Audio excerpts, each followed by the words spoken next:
ছড়ানো সুদূর, কলা পাতা মোড়া ছায়ার উদ্দূর, উঠোনের কোণে ছড়ানো সুদূর। এই মেঘ আসে সরে যায়, উঠোনের কোণে একা বসে ঠাই, কি দেখে পুণ্য কি জানে পুকুর। শুভ সকাল আমার প্রিয় বন্ধুরা, তোমরা কেমন আছো?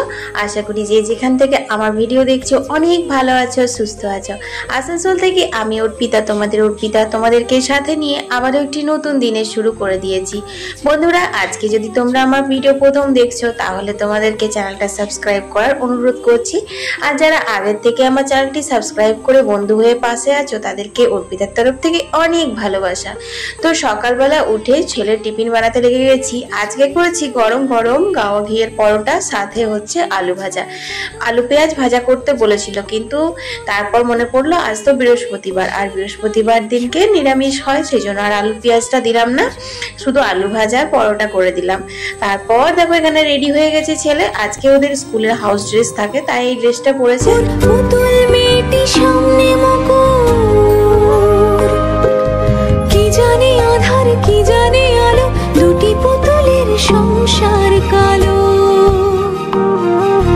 বুবলাকে স্কুলে দিয়ে এলাম, আর তারপর দেখো এখন আমি জামা কাপড়গুলো ভিজিয়ে নিচ্ছি, কারণ কাচাকুচি করব। আজকে সুন্দর সোনালি রোদ উঠেছে বলে। হ্যাঁ গো, এক নাগারে এত বৃষ্টি, আর ভালো লাগছে না। প্রত্যেক দিনই তো তোমাদেরকে ভিডিওতে বলি যে এত বৃষ্টি এত বৃষ্টি। আজকে দেখলাম আকাশটা বেশ পরিষ্কার, খুব ঝরঝরে। তাই ভাবলাম না, কয়েকটা জামা কাপড় রয়েছে, সেগুলো কেচে ঝটপট করে শুকিয়ে নিলে বুদ্ধিমানের কাজ হবে। আর ওইদিকে দেখো মায়ের অবস্থা, মা ওখানে ঘাসগুলো তুলছে, কারণ ওখানটাতে না আমাদের জলটা জমা হয়ে যাচ্ছে। এই ঘাসের উঠোনের জলটা ওইখানে গিয়ে জমা হয়ে যাচ্ছে, ওই দিক দিয়ে আর বাইরে যেতে পারছে না আর কি। তারপর আমাদের বউ চলে এসছে, মানে বুঝতেই পারছো এখন 8টা বেজে গেছে। সবাই নিজের নিজের কাজে ব্যস্ত, আর তোমাদের অর্পিতাও আমার নিজের কাজে ব্যস্ত। একদিন যদি হাওয়া দেখো, অন্য দিনটি জলে ডুবডুব, কখন দেখেছে মায়া ঘন ঘোর, রূপকথা স্বপ্নের ভোর, হাওয়ায় হাওয়ায় জাগে ব্রত কথা, কার চোখ থেকে হঠাৎ অযথা।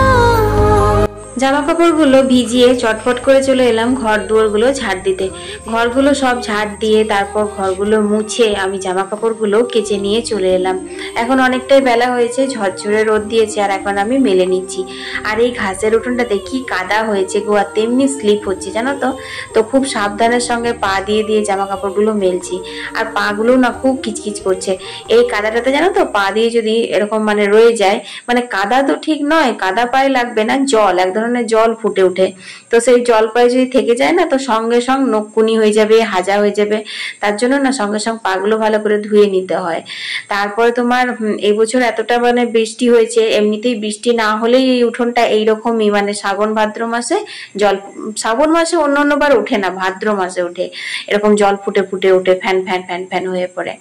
তো সেটাই হয়েছে। তো যাই হোক, দেখো আজ আমি কত কেচেছি, মানে তোমরা যেটুকু ভিজানো দেখলে না, সেটুকুর পরেও আমি কিন্তু আরো ভিজিয়েছিলাম জানো তো। বললাম না, রোদটা যখন দিয়েছে তখন ভিজিয়ে আজকে কেচেই নি। আর কাচতে বের করলে না একটা একটা করে এদিক ওদিক থেকে ঠিকই বেরোবে। তো এই আর কি। তো যাই হোক বন্ধুরা, চলো তোমাদের কয়েকটা কমেন্টের উত্তর দিয়ে দিই। মুর্শিদাবাদ থেকে তানিয়া লিখেছে, দিদি ভাই তোমার ভিডিও আমি প্রত্যেকদিন দেখি, আমার নামটা তোমার ভিডিওতে নিলে অনেক খুশি হব। এই যে তানিয়া, তোমার নামটা আমি নিয়ে নিলাম। এর পরের কমেন্টটি হচ্ছে পূর্ব মেদিনীপুর থেকে লতা লিখেছে, দিদি ভাই তোমার ভিডিও দেখতে আমার খুব ভালো লাগে, তোমার ভিডিওতে আমার আর আমার মেয়ের নামটা নিও, আমার মেয়ের নাম হচ্ছে রজনী। তো এই যে দিদি ভাই, তোমার আর তোমার মেয়ের নামটা নিয়ে নিলাম, তোমার মেয়েকে অনেক অনেক আশীর্বাদ গো। কাচাকুচি করে পরে মেললাম, তো এবার শুকাবে না শুকাবে ভগবানই জানে। এই দেখো অনেকগুলো কাচলাম আজকে, দেখেছো, মানে ফেলে রাখা হবে। আর বুবলাকে আনতে যাচ্ছি, তারপর বুবলাকে স্কুলে দিতে যাচ্ছি, আর খুব রোদ, তো একটু হালকা হালকা ফিসফিস বৃষ্টিতে ভিজছি, ঘাম হচ্ছে, ওগুলো ওরকমভাবে না কেচে রাখা যায় বাবা, আমি তো পারবোই না। তবে এই ঘাসের উঠোনটাতে যতবার নামবো ততবার ভালো করে পা ধুতে হবে, নাহলে হাজা হবে। পুরো এতটা অবধি জল ফুটে উঠছে। বর্ষা না হলে এত মানে ওখানটাতে জল ওঠে, তারপরে এই বছর তো প্রচণ্ড বর্ষা হয়েছে। চলো রান্নাঘরে যাই, রান্নাবান্না। বৃহস্পতিবার নিরামিষ মানে বুঝতেই পারছো, এটা ওটা সেটা করে 3-4 পদ হয়ে যায়। তো পনিরের তরকারি হবে, এখানে হবে সোয়াবিন আলু পোস্ত, আর হবে তেল পটল করব না দই পটল করব এখন জানি না। মোট কথা পটলগুলো না ছুলে ওপরে একটুখানি মানে ঘষে আর দুই দিকটা মুখটা ফাটিয়ে পরে রেখেছে এখন মা। আর কতগুলো কেটেছে দেখো, অনেকগুলোই কেটেছে, একবারে দুবেলার করবো তো সেই জন্য। তো একটুখানি নুন হলুদ মাখিয়ে রেখে দিই, নুন হলুদ মাখিয়ে রাখলে পরে বেশ তাড়াতাড়ি ভাজা যায় আর খুব কম তেলে ভাজা যায়। দেখো ডেলিকার রান্না বান্নাতে না প্রত্যেকদিন অত তো তেল খাওয়া ভালো নয় বলো। 1-2 দিন মাঝে সাঝে কেউ এলো গেল বা নিজেদেরও একটু ইচ্ছে হলো একটু স্পাইসি করে খায়, তাহলে সেই ক্ষেত্রে আলাদা। কিন্তু আমার তো ডেইলি ব্লগ, আমি প্রত্যেকদিনই তোমাদের সাথে ব্লগ মানে আপলোড করতে থাকি, তো প্রত্যেকদিন অত তেল মশলা দিয়ে রান্না করলে তো শরীর খারাপ হয়ে যাবে। তো সেই জন্য না আমি সবসময় চেষ্টা করি কম তেল মশলা দিয়ে একটু ভালো কিছু রান্না করার। তো আমি দেখেছি বেগুন ভাজা, আলু ভাজা, পটল ভাজা, যে কোনো জিনিস যদি একটু ছাকা তেলে ভাজতে যাবে তো নুন হলুদ মাখিয়ে রাখলে তেলটা কিন্তু খুব কম টানে। তো তার জন্য নুন হলুদ মাখিয়ে রাখলাম। আর এদিকে আমি সোয়াবিন আলু সেদ্ধ করতে দিয়েছি কুকারে, আর এদিকে আমি ভাতটাও বসিয়ে দিলাম। তো চলো এখন পটলটাই করে নিই। তো দেখো অল্প একটু তেল দিয়েছি, প্রথমে ভেবেছিলাম কি 1-2 করে পটলগুলো ভালো করে ভেজে তুলবো, তারপর মনে হলো কি যে না সবগুলোই দিয়ে দেখি ভাজা যায় কিনা। সত্যি বন্ধুরা এত সুন্দর ভাজা গেছিল, একটুও তেল মানে টানেও নি আর সুন্দর ভাজাও গেছিল। তো যাই হোক পটলগুলো ভাজতে বসিয়ে দিয়ে এখানে দেখো আমি একটু আদা ঘষে নিচ্ছি। নিরামিষ সবজি তো একটু আদা না দিলে ভালো লাগবে না। তো আদাটা তুলে নিয়েছি বাটিতে, তারপর ধনে গুঁড়ো, জিরে গুঁড়ো, একটু শুকনো লঙ্কার গুঁড়ো, অল্প একটু হলুদ দিলাম, তারপর জল দিয়ে মশলাটা ভিজিয়ে রাখলাম। এখানে দেখো পটল ভাজা হয়ে গেছে, পটলগুলো সাইডে করে দিলাম। তারপর সেই তেলের মধ্যে আমি কিন্তু আর এক্সট্রা করে তেল দিইনি, হ্যাঁ ওই তেলটাতেই রান্নাটা হচ্ছে। ওই তেলের মধ্যে একটু পাঁচফোড়ন দিয়ে টমেটো দিয়ে নুন হলুদ দিয়ে এখন দেখো টমেটোটা আমি ভেজে নিচ্ছি তেলটাতে। তো যাই হোক সবকিছু ভাজা হয়ে গেছে, তারপর সেই গুলে রাখা মশলাটাও দিয়ে দিলাম। এরপর মশলাটা দিয়ে আমি অনেকক্ষণ কষাবো যতক্ষণ না তেল ছেড়ে আসছে।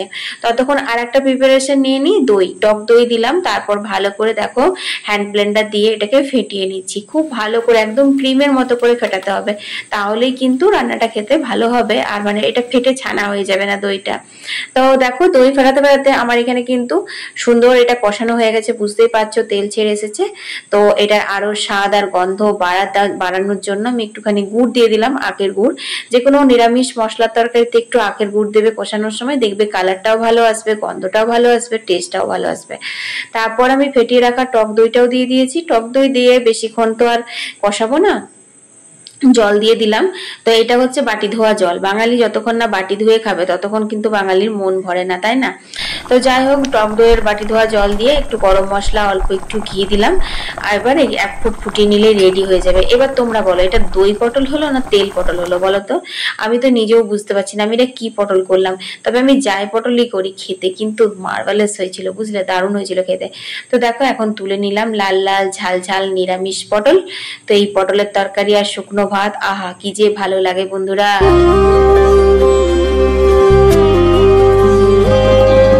কলা পাতা মোড়া ছায়ার উত্তর, উঠোনের কোণে ছড়ানো সুদূর। কলা পাতা মোড়া ছায়ার উত্তর, উঠোনের কোণে ছড়ানো সুদূর। এই মেঘ আসে সরে যায়, উঠোনের কোণে একা বসে ঠায়। কি দেখে পুণ্য কি জানে পুকুর, পুতুল মেয়েটি সামনে মুকুর। কি জানে আধার কি জানে আলো, দুটি পুতুলের সংসার কালো। কালো ছায়া আসে দেয়া চমকায়, পুণ্যি পুকুর একলা শুকায়।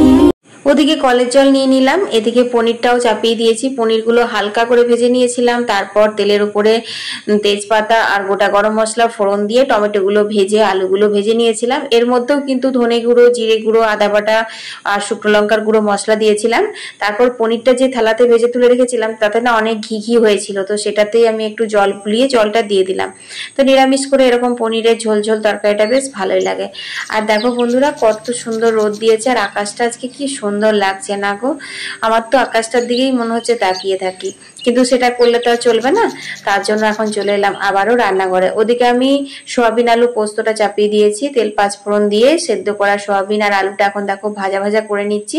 আর এদিকে এই পোস্তটা বাটছি, ছোট শিলেই বাটছি, একটু কষ্ট হচ্ছে, কিন্তু আজকে অনেকটা দেরি হয়ে গেছে তো, ওদিকে রোদ হয়ে গেছে খুব, জানো তো, তো রোদের মধ্যে বাটতে তো খুব কষ্ট হয়, সেই জন্য ছোট শিলটাতে আমি দেখো এখন বেটে নিচ্ছি।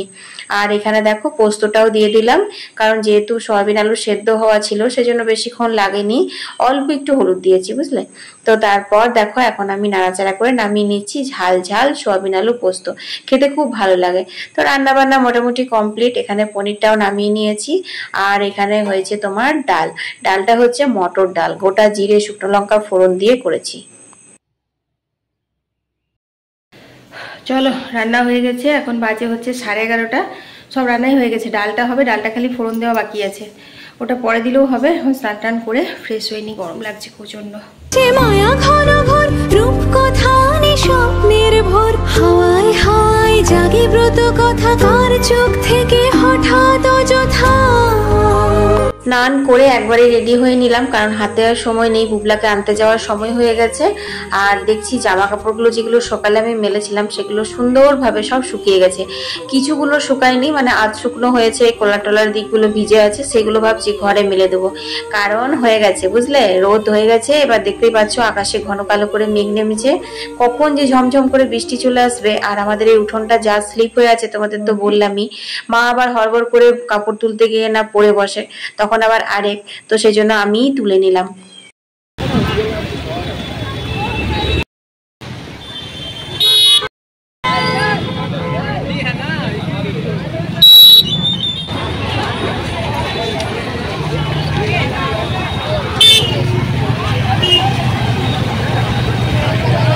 এই তোর আই কার্ড কই বুবলা, আই কার্ড?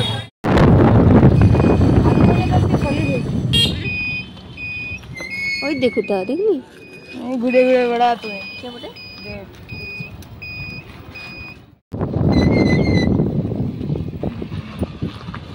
আকাশটা দারুণ।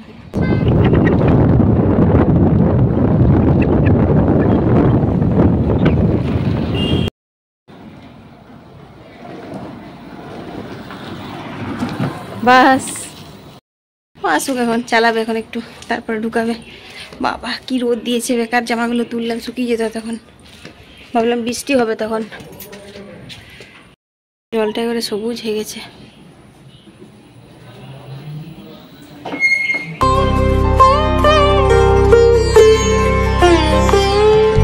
রাত চলে যায়, রাতের আদর ব্রত কথায় সে বিছায় চাদর, তাতে ঘুম যায় কোন দুরানি, উঠোনের কোণে কিসের কাহিনী, সোনায় ছায়ারা নিয়ে যায় দূর, চোরা পুতুলের পুন্নি পুকুর, পুন্নি পুকুর, পুন্নি পুকুর। একদিন যদি হাওয়া দেয় খুব, অন্য দিনটি জলে ডুবডুব,